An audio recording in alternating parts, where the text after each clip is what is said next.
Glenn Shackelford at the World Frisbee Championships at the Rose Bowl in Pasadena, California with the Rose Bowl, Pasadena, California. There are 50,000 people here today for the 1978 World Frisbee Disc Championships.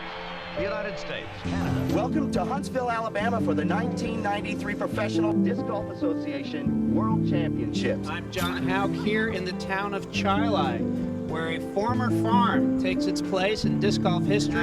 Welcome to PDGA Sports coverage of the 2001 Pro World Championships, sanctioned by the Professional Disc Golf Association. I'm Adam Zucker, and all the best players in the world have gathered here in Allentown to compete for the World Championship. New 1999 World Disc Golf Champion. And he did it in style today, boy. For the fourth year in a row, Ken Climo, World Champion of Disc Golf.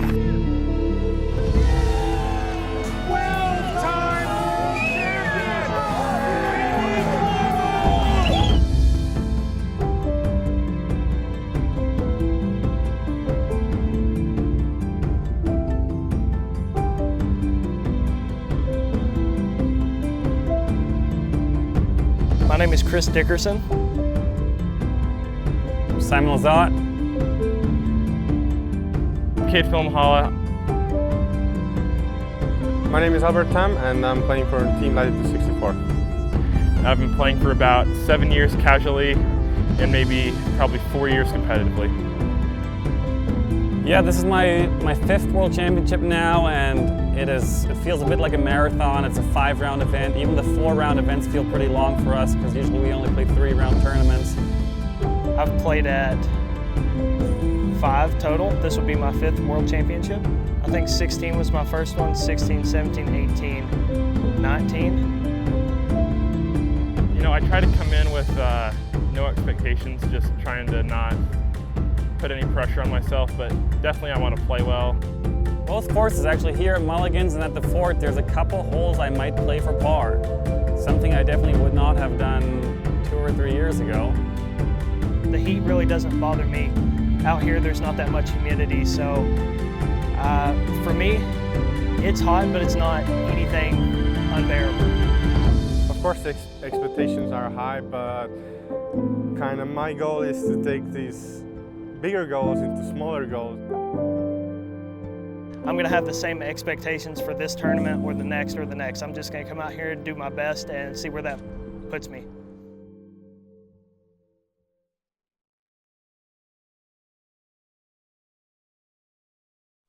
Welcome, disc golf fans, to Gatekeeper Media's coverage of the 2021 PDGA Professional Disc Golf World Championships presented by Grip 6.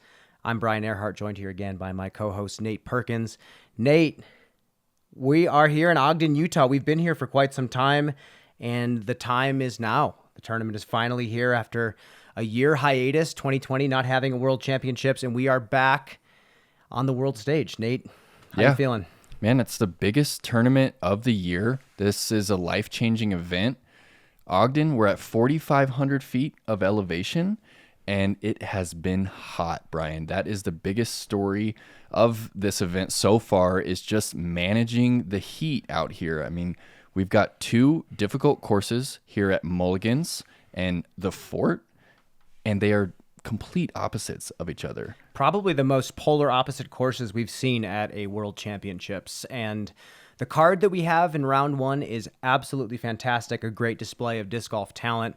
We have Albert Tamm from Estonia coming over here. They had to quarantine in Croatia for 2 weeks before coming over here. Fantastic to see the Estonians here. Silverlot and Kristen Tatar are also over here from Estonia.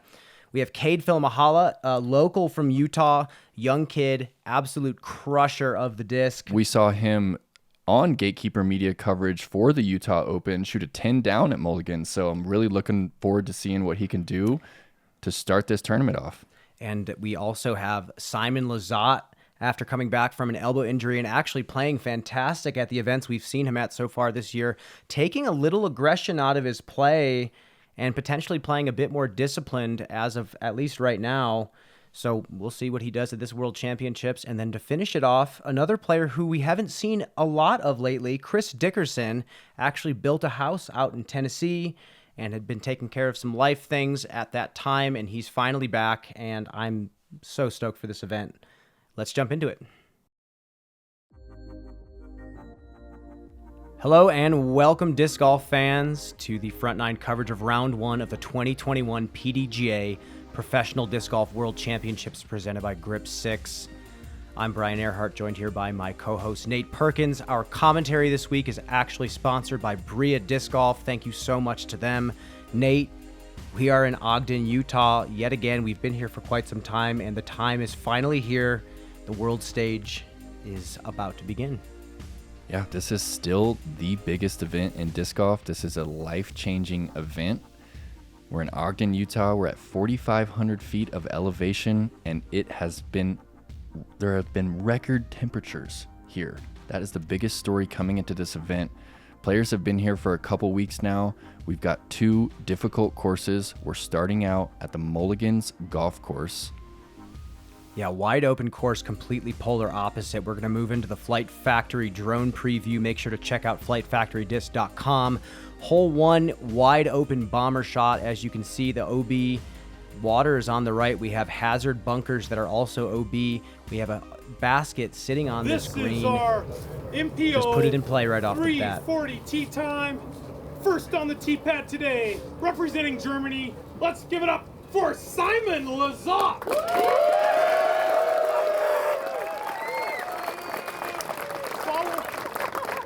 Following Simon, all the way from Tennessee, let's give a big Utah welcome to Chris Dickerson! Our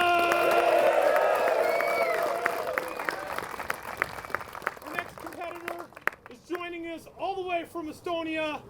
Let's raise our bazookas for Albert Tamm! Rounding out our card today from Kaysville, Utah, let's give a big round of applause to Kade Filimoehala! And the hype man begins the tournament. Absolutely stoked for this card. And something to note, Albert Tamm had to quarantine in Mexico before coming here, and that's probably the reason a lot of Europeans are not here right now, especially the Finnish players. And that is significant. There are several European players inside the top 25 that would have a legitimate chance at a title here. Simon with a very simple, clean hyzer, getting him way down the fairway. He is going to have a short, slow disc to the basket. And that is the name of the game on this hole, is with how steep that slope is. You want to push the distance out here to make sure you don't have to come into the green with the driver. And we haven't seen Chris Dickerson since DGOE in late April. Yeah, just one of those players that knows the type of golf he likes to play. And look at this huge bomb from Dickerson. Yeah, we're going to be seeing quite a bit of that D1 right there from Chris. And Albert is, I will just say it one time, he is a massive athlete. He is a absolute fantastic display of disc golf talent. Yeah, we really saw Albert pop on the scene at the 2019 USDGC, where he made the lead card final round. Huge sidearm, huge backhand, beautiful form. And speaking of which, Kade is just a fantastic young player. I've gotten to play with him, and you can see the athleticism. So compact. Absolutely huge hyzer. And he's used to this elevation, so we'll see how he does. He's shot very well at Mulligans before. Yeah, we just watched him on Gatekeeper at the Utah Open shoot a 10-down opening round, so can expect some good golf out of him today. And Simon is coming in with a soft, soft landing putter. That's hard to do. You can see the significant drop off behind the pin there. It's a tricky one to attack with the hazard just in front. And Kade. And that's the difference between hitting the front edge just past the hazard and sailing it. He's going to have a circle 2 look back up the hill. Chris has put his way down the fairway. He has a standstill at this 711-foot hole. Oh, no. Oh, my. Completely unforced error from Chris. It was so close, too. I mean, inches away from being above that hazard.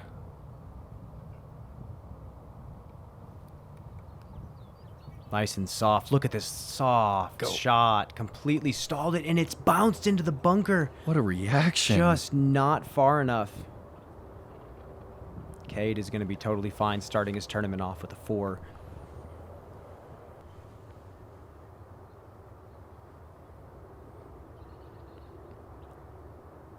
And this is for a par from Chris. You are putting from inside the hazards when you land in them. It's a really scary putt, too. There's a lot of airspace behind this basket. As you can see, the beautiful mountain range surrounding the entire course.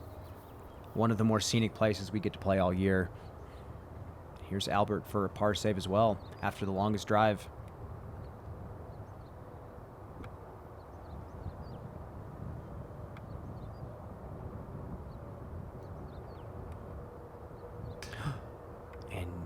He has... Wow. That is not the way to start off the tournament. Bogey for Albert.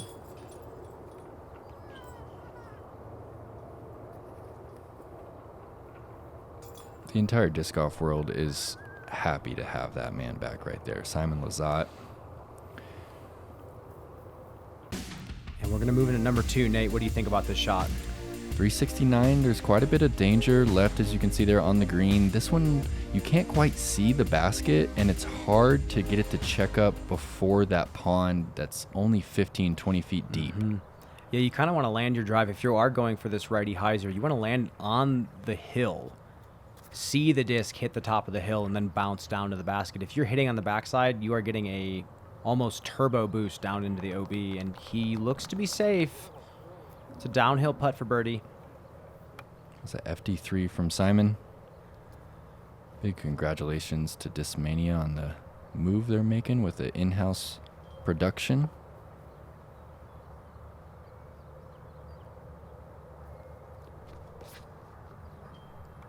And Chris puts a pretty solid move on this, coming in nicely. Also puts it to the same spot that Simon does, but still looks like he's safe. And you said it perfectly, Brian. You want to see your disc hit that hill. If you carry that hill, you're going to get that skip. That's coming in with a little bit more force. Wow. And that is stuck, and he is parked for birdie. And that's a Firebird that he's throwing that on a 370-foot hyzer.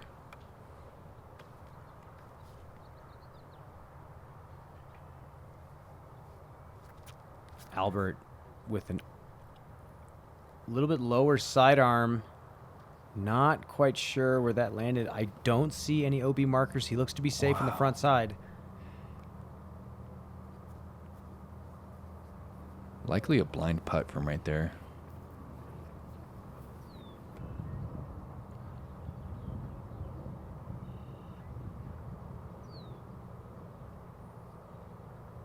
There it is. Chris gets the birdie on hole 2. And the wind was coming and going today.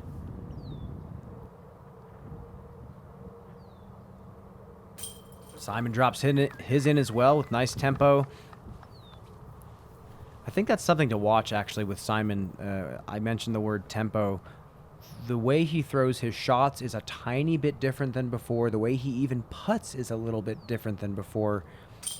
Just showing a little bit of maturity, and I think it's going to be very scary for the rest of the field the more he finds value in that type of play. Yeah, I think you're right. He said it himself. He's not trying to throw as hard as he can anymore.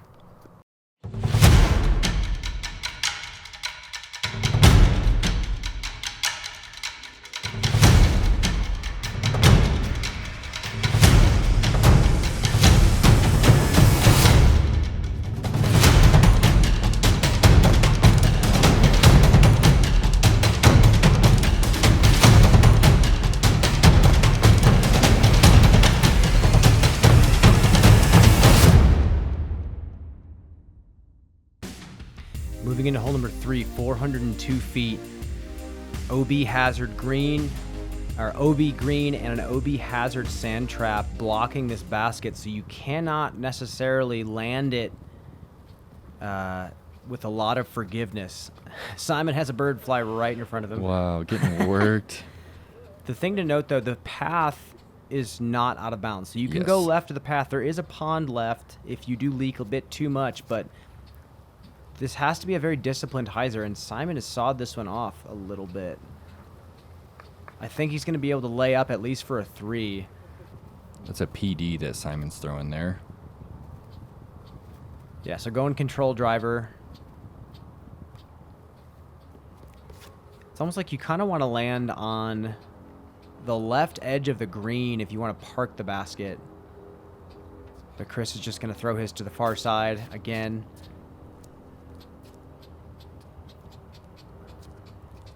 I'm already so impressed by Kade's throw. His mechanics are so clean. Hits that brace so firmly. We were speaking about it earlier when we first saw him on footage a couple years ago. He was one of the best Paul Macbeth mimics I had ever seen. Yes, you are absolutely right. There are so many young players that throw like him, but it's awesome to watch each player evolve into their own style.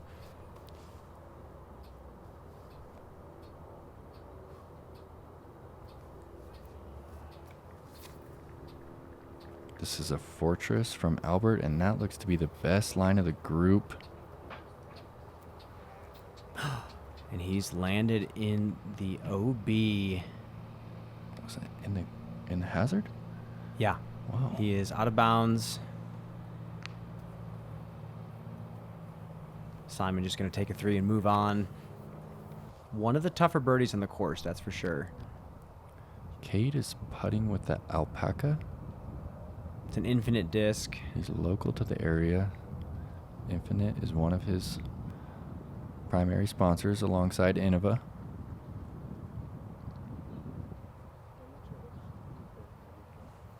A pretty conservative jump putt right there from Chris with the hazard only 18 feet long right of this pin. Oh, and another low putt from Albert out of the hazard. That's a tough start to a World Championships. And that's kind of the danger on this hole. What we thought was the best drive of the card still stuck in the hazard. It's exactly where a good drive wants to land. And it's just, you know, you see some conservative play from these players, and it's almost like they're thinking they really just don't want to bleed strokes early moving into this course.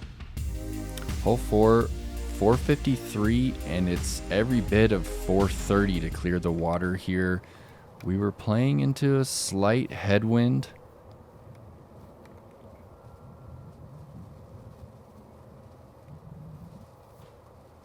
Yeah, you can see the flags blowing directly into Simon's face right here.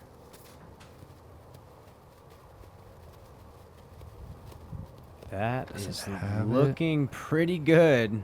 Oh. Look at that shot. Smooth hyzer the entire way.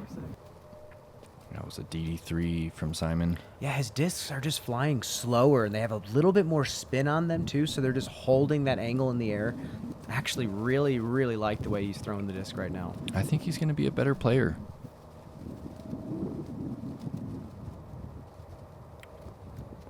D1 from Chris. That had some pace on it. That's got to move left quick. He's gone a bit long. He hit that hard. Shows you how impressive Simon's park job was. The wind just flipping Chris's D1 up and turning it over even.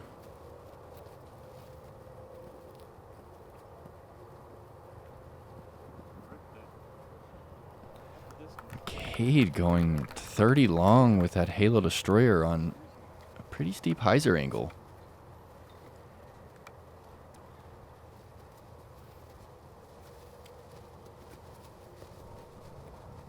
Albert just looking to get something going, just hasn't been pinpoint with his drives and has been unfortunately paying the price for it. This has a little stall angle on it. He does throw it high enough to get the nose up, so that is stalling nicely. Park job. That's exactly what he needs right now. Fantastic shot. And we'll see what Chris has in mind for this one. He looks like he's trying to float one in there.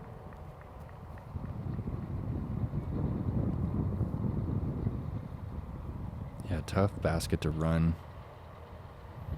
Especially in that right to left slight tail that they both have. Ooh, runs the putt from about 55. No fear from the young kid. He's got a headwind 25-footer coming back now.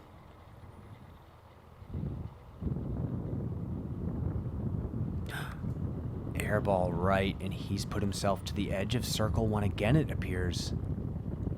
Oh, no. That's always so difficult when you putt, and then you're next to putt as well. It's just, your blood pressure picks up, you get red in the face, and he is outside the circle, coming back for his bogey. This is a world champion skill right here, is being able to bounce back from this and hit these comebackers. And, oh no. Low off the cage. That is really unfortunate for Kade, especially taking a big number so early. And he's still out. He's got to take his time. Taps in an unfortunate double bogey after putting a drive to a decent distance. Simon, 3 for 4 right now, looking really solid and not looking stressed whatsoever. No, he's very in control.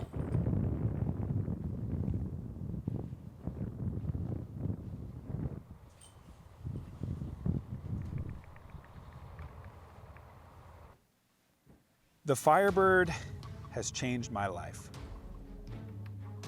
I think that without the commitment shown to me from Innova to make this disc in 2015, I would never have made the leap to take my game to a level where I can call myself a US champion, a top 10 player in the world. In my mind, the Firebird is the greatest disc ever made. And we are back, and definitely a rough stretch there for Kade Filimoehala, a rough double bogey he took on hole number 4. We do have Simon playing really solid right now. He looks smooth, Brian. And Albert bouncing back after a kind of a tough start, absolutely parking hole 4, which is a fully committed shot. And I think we're going to see him bounce back here. I think we're going to see him definitely bounce back. Yeah, that's going to be the difference for Albert. He's had a tough time with that straddle putt recently. I'm hoping that he can dial it all in. We're going to move into hole number 5, 696 feet, par 4. OB all down the left side. Righties, if they want to get aggressive, they have to commit fully to that turnover to flat angle. There are OB bunkers on the right if you do turn it over too much. So this is biting off kind of as much as you think you can chew here. Yeah, we're playing into a slight headwind again on this one, and it's hard to get the angle exactly right because you don't want to turn it over too far toward the hazard, and so players tend to leave a little too much hyzer on it, and it kind of slopes right to left, and you can see Simon did just that and found the water there on the left. And it is a ball golf fairway, so it's pretty skippy. If you don't land it flat, they do tend to like to run down toward the water. Albert's sidearm is one of my favorites to watch in the whole sport of disc golf. So effortless. Yeah, that's his signature Opto Ballista Pro right there. Super overstable.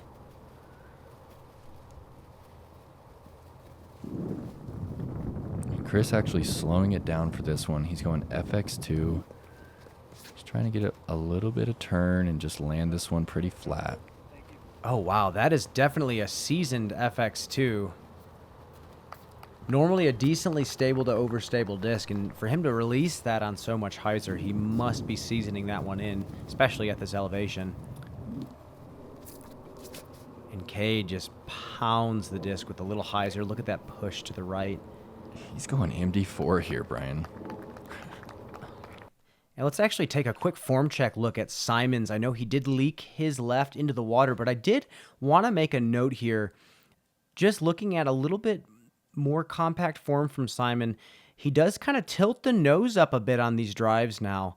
You did see the disc kind of tilt on any angle as he was pulling it through flat, and it's because he is moving to more of a control style. I don't know if it's subconscious for him at this point with how long he's been throwing, but I think we're going to see a lot more balanced throws from him instead of these long, giant run-ups with tons of speed. That's exactly what I saw at the Portland Open. I mean, he made the lead card final round out there, and he was doing exactly that. He was putting that last-minute Anheuser on the disc and really slowing things down.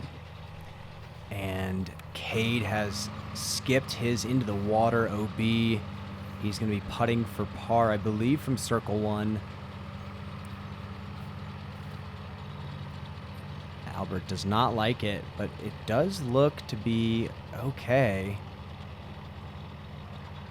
He's going to like it now. It's going to be 28 feet. Definitely pushed it a little bit more right than he wanted, but definitely a chance at birdie. PA3 for Chris. Yeah, and this is the goal on this hole, is be able to throw a slow disc into the green. Yet again, this is the theme at Mulligans. They put the basket so devilishly close to the water. Almost every hole has out of bounds, at least within circle 2. Little chip shot from Simon. He should be about 15 feet away. And here's Chris for a birdie. Slight headwind right to left. Somewhat of a dangerous putt with water only 20 behind.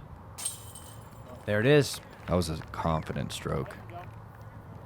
And Chris has had a long break from competing, and, you know, I think he's definitely hungry and ready to be back. I know Mulligans, he said, is not his style of golf, but I am also very excited to see him at the Fort, just completely in his element.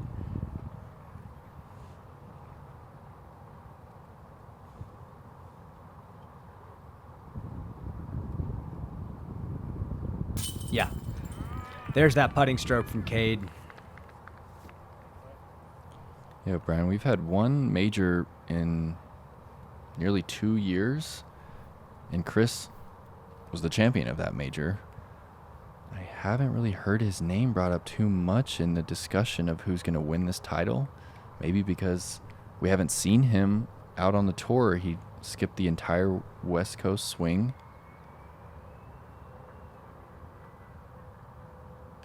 But it is hard to forget how good he really is. And also to remember that he's won on golf courses before. He won the Pro Tour Championship at New World Golf Complex. Back to back, right? Mm-hmm.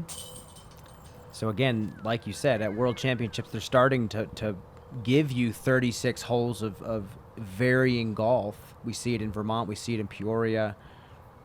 So you have to have every skill set here. And Albert can't quite get his putting going. It seems to kind of be coming out left, right, low. And we move into number 6, 261 foot. This is an island. All of the feathers you see around the outside mark that island. If you miss the island, you go to a drop zone for a long look at a save. This is a must birdie, Nate. I think so, Brian. For the right-hand backhand shot, it was a little tricky today. There was a slight right to left. If you give it too much height, too much hyzer, it can drift left. Like you just said. Oh, and it checks up. Should be okay. Still, circle's edge uphill with the wind. Yeah, you almost want to go flat straight at it with these helping crosswinds. You don't even want to let the crosswind affect the bottom side of your disc. Simon going MD3 here. Clubbing up. Interesting. I like this new Simon. Clubbing up on a 261-foot hole. What happened to the 495-foot putter? Right. Yeah, Simon is, in my opinion, one of the most talented disc golf frisbee players I've ever seen. I've never seen someone be able to throw a disc in on command like he has. And many people have asked why he hasn't won more tournaments. And part of it has been of who he is, of just going for shots that to entertain people. And with this elbow injury, I think we're going to be seeing less of that and more Simon at the top. Albert's sidearm leaks a little bit too right and goes out of bounds again, unfortunately. Kade gets to make the correction around the tree. It is a great reference point if you are going left side. And Albert has to go to the drop zone now. This is an 80-footer.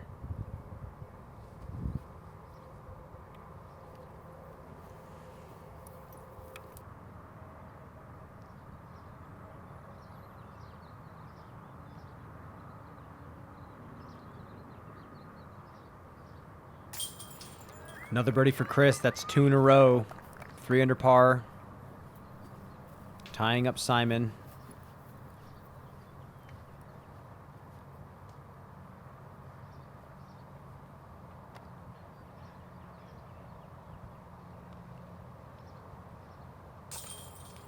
You know, something I will quickly note.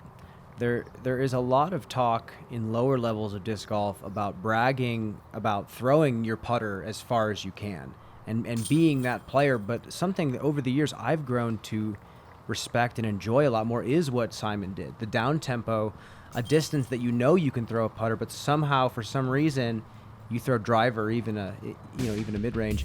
Moving into number 7, 546. Nate, what do you think about this par 3? Well, this is the biggest shot on the course.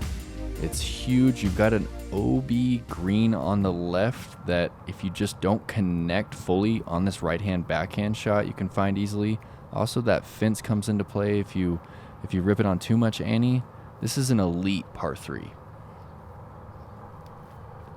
We did actually have decent wind for it, too. A huge rip from Chris.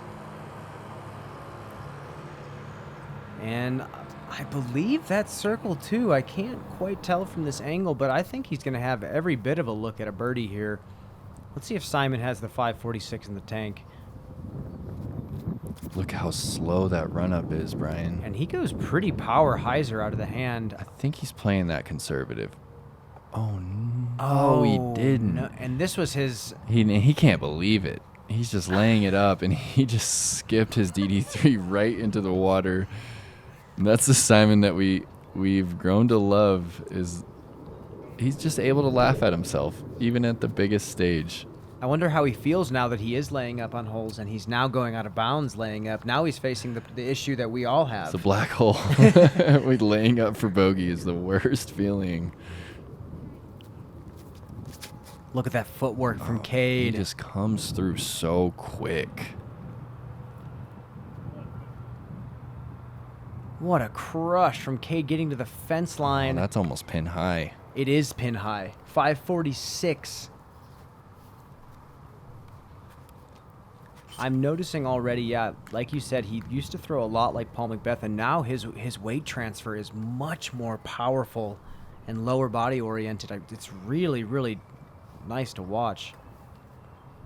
Ballista Pro from Albert. He definitely has the power. Oh, yeah. It's got to keep hooking up. Actually looks really nice. Oh, he was so close, but he's also pin high. He's going to get a meter off that fence. So Simon must have laid up to there after going out of bounds. I believe it's mandatory drop zone, actually. Ah. Yes, you are right. That is mandatory drop zone to there, giving them a look at getting a 3 on the hole. A long look, nonetheless. Another kind of almost unmakeable circle 2. Not unmakeable, but a long circle 2 look for Chris there. That's his 3rd one of the round. Oh, here we go. Kade erasing the double bogey. I love this spin putt that he has. It looks like he's about to throw a push putt. Last second brings it back up to his hip and just spins it, wrist hinging into out. That was really nice. It shows a lot to be able to come back from the 4 putt that we saw and just jam that one. Albert to match. Yep, there it is. 2 birdies on 7. Weak side catch.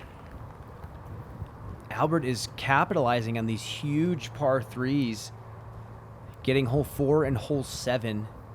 453 water carry, 546. Yeah, are those his only birdies on the round so far? I believe so. A 450 and a 550. Simon's going to tap in a 4 there. And Chris stays steady with another par. Does not look stressed either going into number 8. When the PDGA National Tour rolls into town, the action is intense and the competition fire. But every inferno, no matter the size, must begin as a spark. With PDGA sanctioned leagues and tournaments, anyone can get in the game. Fuel your fire. Find an event near you at pdga.com. And here we are, hole number 8. A treacherous par 3, 375. The basket is perched on this hill. Huge drop off behind. There is a blind bunker in the front side. You have to commit fully to this shot. If you leak it too far left, there's also water. This is, again, one of the trickier par 3s on the course.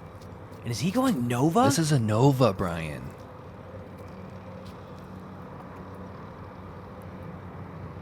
Wow, Is he circle safe? 1. No. Oh, he's in the hazard, but he is putting uphill from about 30 feet. That's such a tiny little bunker right in front, too. That was such a controlled shot on that putter as well. Remember when Paul was throwing the Nova? No one even knew what it was, and then all of a sudden it was everyone wanted to try this Nova. Fantastic, unique flying disc, that's for sure. One of the few discs you can throw completely flat, and it ends completely flat. You're not quite sure exactly why or how. This is one of the holes that I think of when I think of Mulligans. Yeah. Just basket on a little hill with hazard everywhere. It's a really difficult hole to park. Yeah, because you cannot skip it up to this basket. It has to clear every bit of 375. And Chris has put his a bit short. He still does have a putt uphill if he wants it.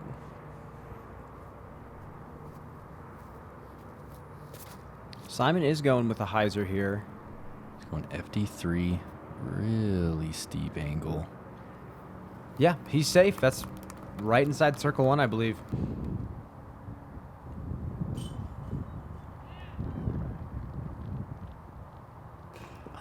Just off the front, playing the tailwind too. You saw that thing drop perfectly out of the sky. Hard to run it right there from where Albert's at. This is a hole that can get away from you really quick, even from this distance. And the just cleanest spin putt on tour, I believe. Just goes straight in the basket. Simon's just playing catch out here. There's another birdie for him, erasing the bogey on the previous hole. And Kade was about a foot away from a highlight reel shot with the Nova. And this is a par save.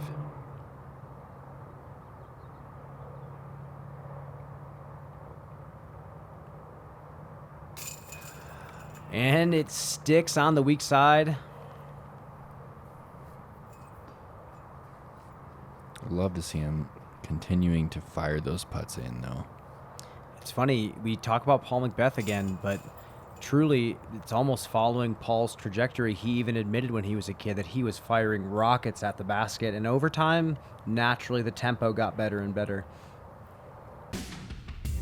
Hole 9, pretty wide open off the tee here. There is OB on the right.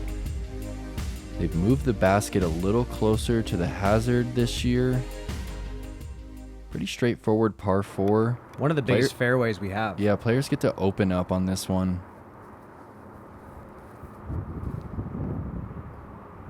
Simon goes little hyzer. Flipping to flat, turning a little bit, still going. That is still way down the fairway. And I'm sure Kade especially playing with Simon, is going to want to just outdrive him on every shot. Let's see what he has here. This is an Emperor. It's a 13 speed, I believe. Look at this line. That is a golf shot, folks. Going past Simons? Way past Simons. It's 550. Who is this kid? He's smoking the disc. They're learning too much, Nate. There's too much YouTube content for the kids to see. Yeah, we need to shut YouTube down, Brian.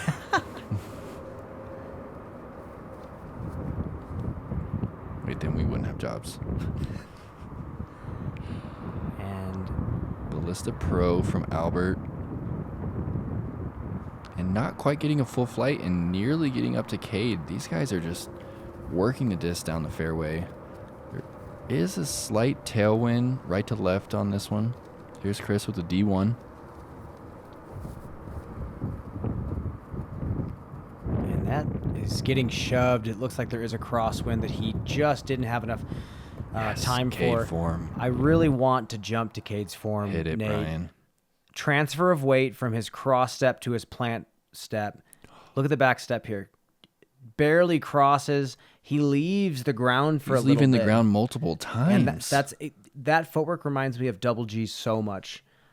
All of his weight is going into the ground when he's pivoting. There's so much momentum going into the shot. It's awesome to see his throw progress over the years. Again, I have gotten to play with him even a couple years ago. His form looked completely different. From as far back as Chris is, this is really tricky. That hazard is only 15 feet right. It's tough to park. Oh, Simon going forehand.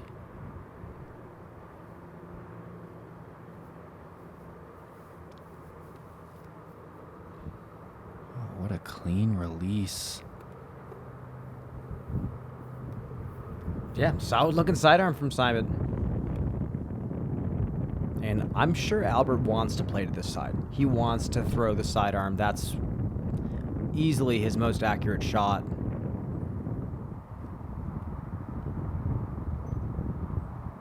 Perfect. Great shot from Albert. It's going to be another Back birdie. to even. And he'll have a clean slate going into the back nine. We finally get to Kade's drive. And puts it to about 20, 25. You know, even though this is round one, it's the World Championships, and there is that tension that if you're even through 9 holes, you know how good the field is. You know that people are birdieing these holes. There's work to be done out here, and for sure. Ricky shot a 14 under par at this course in 2018. We know what the numbers can be out here at Mulligans.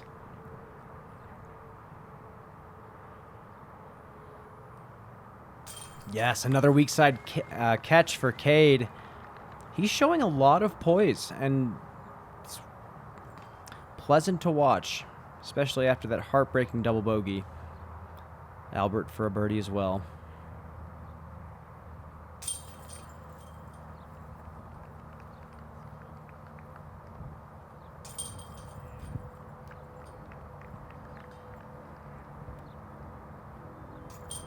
And Dickerson takes the lone par of the card.